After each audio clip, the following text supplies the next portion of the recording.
Assalamualaikum warahmatullahi wabarakatuh. Perkenalkan, nama saya Hildayola Miranda dari Prodi Pendidikan Bahasa dan Sastra Indonesia, kelas PPSI 2023A.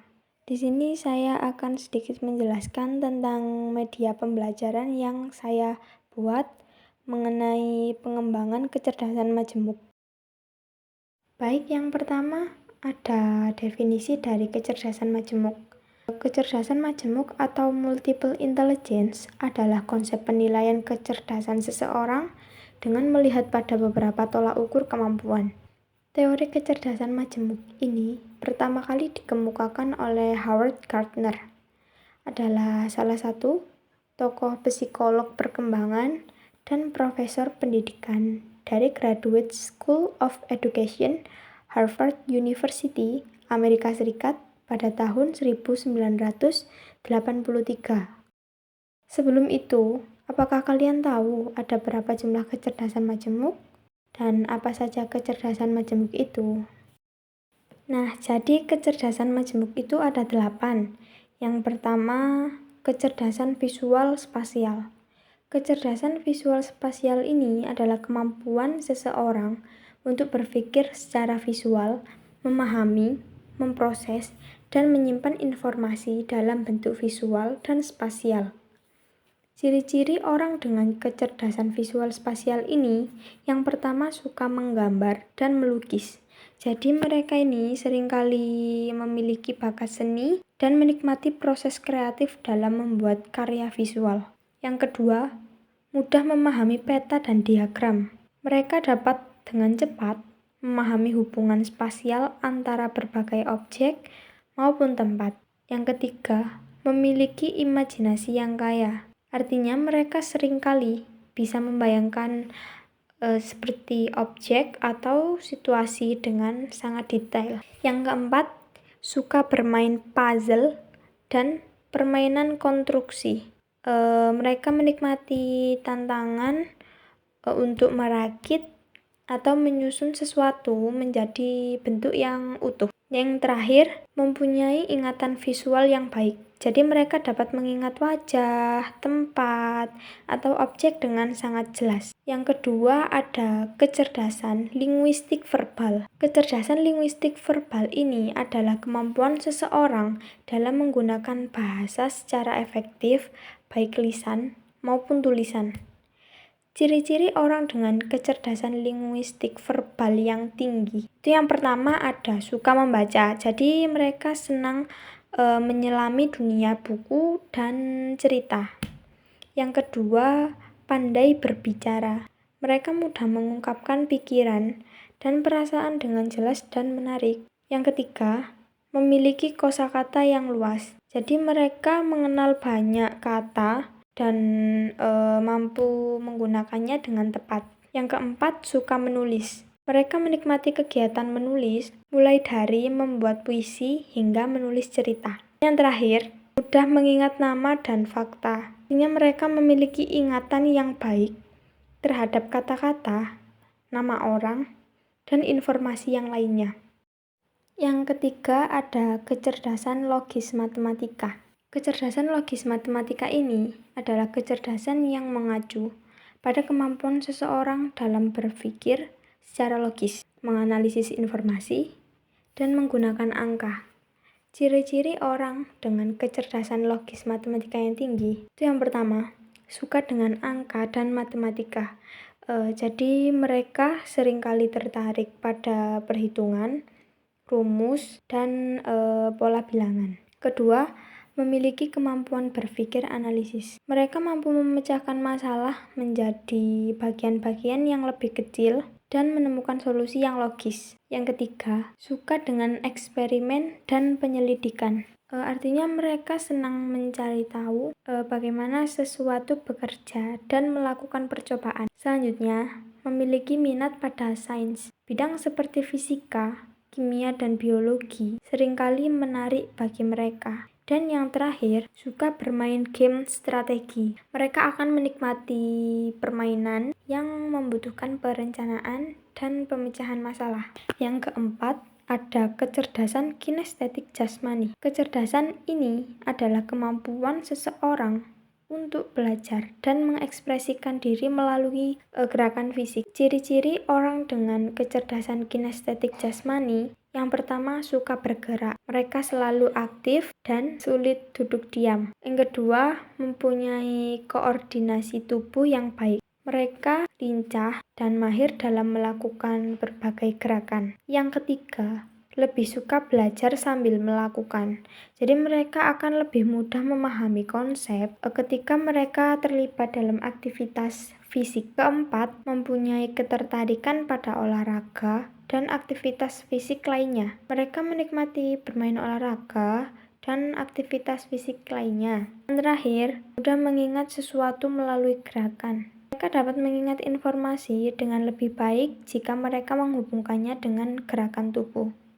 Yang kelima, ada kecerdasan musikal. Kecerdasan musikal ini adalah kemampuan seseorang untuk memahami, menciptakan, dan menikmati musik. Jadi ciri-ciri orang dengan kecerdasan musikal tinggi yang pertama itu adalah suka mendengarkan musik. Lebih sering menghabiskan waktu untuk mendengarkan berbagai jenis musik. Kedua, mudah mengingat lagu. Mereka dapat dengan mudah mengingat melodi, lirik, bahkan instrumen yang digunakan dalam sebuah lagu. Yang ketiga, memiliki kemampuan bernyanyi atau bermain instrumen. Mereka mungkin memiliki bakat alami dalam menyanyi atau bermain instrumen musik. Selanjutnya, peka terhadap suara. Mereka dapat membedakan berbagai jenis suara dan nada. Yang kelima, menikmati menciptakan musik. Mereka mungkin suka membuat lagu, bermain improvisasi, atau mengaransemen musik. Yang keenam yaitu kecerdasan interpersonal. Kecerdasan interpersonal adalah kemampuan seseorang untuk memahami, berinteraksi, dan menjalin hubungan yang baik dengan orang lain. Ciri-ciri orang dengan kecerdasan interpersonal tinggi itu yang pertama, peka terhadap emosi orang lain. Jadi mereka dapat dengan mudah merasakan dan memahami perasaan orang lain. Yang kedua, komunikator yang baik. Mereka mampu menyampaikan pesan dengan jelas dan efektif. Yang ketiga, memiliki banyak teman. Mungkin mereka populer dan mudah bergaul dengan berbagai kalangan, jadi mereka memiliki banyak teman. Yang keempat, pandai bernegosiasi. Mereka dapat menyelesaikan konflik dengan cara yang saling menguntungkan. Yang terakhir, mampu bekerja sama dalam tim. Mereka dapat bekerja sama dengan orang lain untuk mencapai tujuan bersama. Yang selanjutnya ada kecerdasan intrapersonal. Kecerdasan intrapersonal adalah kemampuan seseorang untuk memahami dirinya sendiri secara mendalam. Ciri-ciri orang dengan kecerdasan intrapersonal tinggi: yang pertama, reflektif. Mereka akan sering merenung dan menganalisis diri sendiri. Yang kedua, mandiri. Mampu mengambil keputusan sendiri dan bertanggung jawab atas tindakannya. Yang ketiga, memahami emosi. Mereka dapat mengenali dan mengelola emosi diri dengan baik. 4. Motivasi diri. Mereka memiliki motivasi yang kuat untuk mencapai suatu tujuan. Yang terakhir, sadar diri. Mereka mengetahui kelebihan dan kekurangan diri dengan jujur. Dan kecerdasan majemuk yang terakhir itu ada kecerdasan naturalistik. Kecerdasan naturalistik adalah kemampuan seseorang untuk memahami, mengklasifikasi, dan berinteraksi dengan lingkungan alam sekitar. Ciri-ciri orang dengan kecerdasan naturalistik tinggi: yang pertama, cinta alam. Mereka sering menghabiskan waktu di alam terbuka seperti berkemah, hiking, atau berkebun. Yang kedua, peka terhadap perubahan alam. Jadi mereka memperhatikan perubahan cuaca, musim, dan perilaku hewan. Yang ketiga, mampu mengidentifikasi tumbuhan dan hewan. Mereka dapat mengenali berbagai jenis tumbuhan dan hewan karena mereka sudah sering menghabiskan waktu di alam terbuka. Yang keempat, menyukai kegiatan outdoor. Mereka menikmati aktivitas seperti berkebun, memancing, atau mengamati burung. Yang terakhir, memiliki pengetahuan tentang lingkungan. Jadi mereka tertarik pada isu-isu lingkungan seperti perubahan iklim dan pelestarian alam. Setelah mengetahui 8 kecerdasan majemuk, perlu kita ketahui bahwa ada prinsip kecerdasan majemuk. Prinsip kecerdasan majemuk itu sendiri antara lain yang pertama, pendidikan harus memperhatikan semua kemampuan intelektual. Artinya, mengajar tidak hanya terfokus pada kemampuan dari intelligence itu sendiri. Kemampuan yang hanya logika dan bahasa tidak cukup untuk menjawab persoalan manusia secara menyeluruh, maka perlu dikenalkannya kemampuan lainnya juga. Yang kedua, pendidikan seharusnya individual dan harus lebih personal. Dengan memperhatikan intelijensi setiap siswa, mengajar dengan cara, materi, dan waktu yang sama, jelas tidak menguntungkan bagi siswa yang berbeda intelijensinya. Jadi, guru perlu banyak cara untuk membantu siswa. Yang ketiga, pendidikan harus menyemangati siswa. Maksudnya itu untuk dapat menentukan tujuan dan program belajar mereka. Siswa perlu diberi kebebasan untuk menggunakan cara belajar dan cara kerja sesuai dengan minat mereka. Karena setiap siswa itu memiliki metode pembelajaran yang berbeda. Yang keempat, evaluasi belajar harus lebih kontekstual dan bukan tes tertulis saja. Artinya evaluasi lebih harus berupa pengalaman lapangan langsung dan dapat diamati bagaimana performa siswa, apakah langsung maju atau tidak. Yang terakhir ada pendidikan tidak dibatasi. Artinya pendidikan sebaiknya tidak dibatasi di dalam gedung sekolah saja. Intelijensi majemuk memungkinkan juga dilaksanakan di luar sekolah, bisa lewat masyarakat, kegiatan ekstra, serta kontak dengan orang luar dan para ahli. Faktor-faktor yang mempengaruhi kecerdasan majemuk terdapat 3 faktor, yaitu yang pertama faktor biologis. Tidak lain faktor ini dari genetik atau keturunan dan trauma atau bisa kerusakan otak sebelum, pada, dan setelah lahir. Yang kedua, kisah kehidupan pribadi, pengalaman yang dapat merangsang dan dapat menghambat pertumbuhan kecerdasan ini termasuk orang tua, guru, dan teman sebaya. Yang ketiga, ada konteks budaya sejarah. Proses pembentukan kecerdasan majemuk dapat dipengaruhi oleh kondisi perkembangan sejarah dan budaya seperti waktu dan tempat lahir. Ada juga penghambat perkembangan kecerdasan yang dapat dilihat dari dorongan serta pengaruh lingkungan, meliputi yang pertama ada akses sumber daya dan mentor. Jika orang tua tidak sanggup membeli piano, angklung, dan alat musik lainnya untuk anak mereka, kecerdasan musik anak mungkin tidak berkembang. Yang kedua, faktor budaya dan sejarah. Jika seseorang adalah siswa yang cenderung belajar matematika, ketika program matematika dan sains disubsidi secara besar-besaran, maka kemampuan kecerdasan logika matematis individu akan menurun. Yang ketiga, ada faktor geografis. Jika seseorang tumbuh kembang di kawasan pertanian ataupun perkebunan, mereka lebih mungkin mengembangkan kecerdasan bawaan daripada jika mereka tumbuh kembang di kota yang padat dengan gedung pencakar langitnya. Yang keempat, faktor dari keluarga. Jika seseorang ingin menjadi musisi, tapi orang tuanya ingin dia menjadi pengacara, pengaruh yang mungkin dapat berkontribusi pada perkembangan kecerdasan linguistik yang dapat menghambat perkembangan kecerdasan musik. Dan yang terakhir, faktor situasi. Jika seseorang ingin menjaga keluarganya ketika mereka tumbuh dewasa, meskipun mereka sudah memiliki keluarga sendiri, mereka tidak akan punya waktu untuk mengembangkan aspek kecerdasan apapun selain kecerdasan interpersonal. Adapun beberapa strategi kecerdasan majemuk, dari yang paling sederhana antara lain, yang pertama, membangun lingkungan yang cenderung eksplorasi dan pembelajaran. Berarti menciptakan suasana, fasilitas, dan budaya yang memungkinkan individu atau kelompok merasa nyaman mencoba hal-hal baru, bereksperimen, dan memperoleh pengetahuan tanpa rasa takut akan kegagalan atau hukuman. Yang kedua, mengenali dan menghargai kecerdasan yang dimiliki anak. Berarti memahami keunikan kemampuan anak serta memberikan penghargaan atas potensi atau bakatnya. Setiap anak memiliki kecerdasan yang berbeda-beda, baik itu dalam bidang logika, seni, bahasa, olahraga, atau kecerdasan emosional. Yang ketiga, mengoptimalkan pencapaian mata pelajaran. Berarti meningkatkan prestasi belajar siswa bisa dengan membuat jadwal yang teratur, aktif dalam diskusi kelas, membuat catatan, dan lain-lain. Yang terakhir, menggunakan media, strategi, metode, dan model pembelajaran yang bervariasi. Jadi guru dapat menggunakan berbagai metode pembelajaran seperti metode yang bergantian atau selang-seling.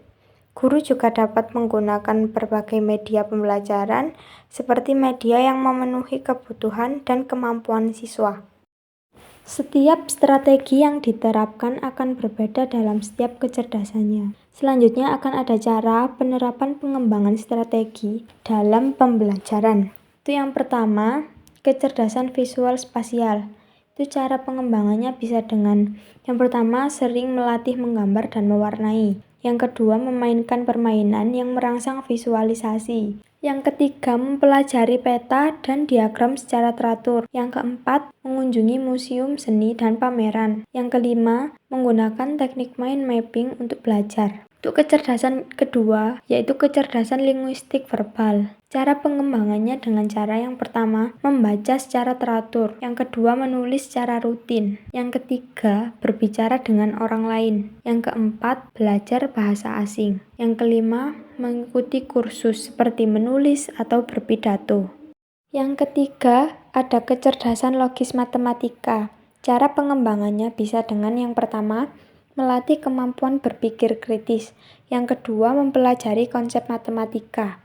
Yang ketiga, memainkan game yang melatih logika. Yang keempat, membaca buku tentang sains dan matematika. Dan yang terakhir, mengikuti kursus pemrograman. Yang keempat, ada kecerdasan kinestetik jasmani. Untuk pengembangannya bisa dengan yang pertama, sering berolahraga. Yang kedua, mengikuti kegiatan ekstrakurikuler. Yang ketiga, belajar sambil bergerak. Yang terakhir, perbanyak aktivitas fisik yang baru. Berikutnya ada kecerdasan musikal. Pengembangannya bisa dengan cara yang pertama, belajar bermain instrumen. Kedua, bernyanyi. Ketiga, mendengarkan berbagai jenis musik. Yang keempat, mengikuti les musik. Dan yang terakhir, membuat musik sendiri. Yang keenam, ada kecerdasan interpersonal. Cara pengembangan kecerdasan ini bisa dengan yang pertama, memperhatikan bahasa tubuh. Yang kedua, berlatih keterampilan mendengarkan. Yang ketiga, berlatih menyampaikan pesan dengan jelas. Yang keempat, mengembangkan rasa empati. Dan yang terakhir, jangan takut untuk memulai percakapan. Yang ketujuh, ada kecerdasan intrapersonal. Cara pengembangan kemampuan ini bisa dengan yang pertama, membuat jurnal. Kedua, meditasi. Ketiga, introspeksi. Keempat, cari umpan balik. Dan yang terakhir, menetapkan tujuan. Dan kecerdasan terakhir, yaitu kecerdasan naturalistik. Cara pengembangannya bisa dengan yang pertama, berkebun. Kedua, belajar tentang ekologi. Ketiga, mengikuti kegiatan outdoor. Dan yang terakhir, memanfaatkan teknologi. Baik, jadi itu tadi penjelasan sedikit tentang media pembelajaran yang saya buat mengenai pengembangan kecerdasan majemuk. Jadi di sini kesimpulannya adalah teori kecerdasan pertama kali dikemukakan oleh Howard Gardner, salah satu tokoh psikolog dan profesor pendidikan dari Graduate School of Education Harvard University, Amerika Serikat pada tahun 1983. Peran kecerdasan majemuk di dalam pendidikan sangatlah penting. Seorang pendidik harus mampu menyesuaikan kecerdasan majemuk siswa dengan metode dan strategi pembelajaran agar tidak tercipta suasana yang membosankan. Baik, terima kasih. Sekian dari saya. Wassalamualaikum warahmatullahi wabarakatuh.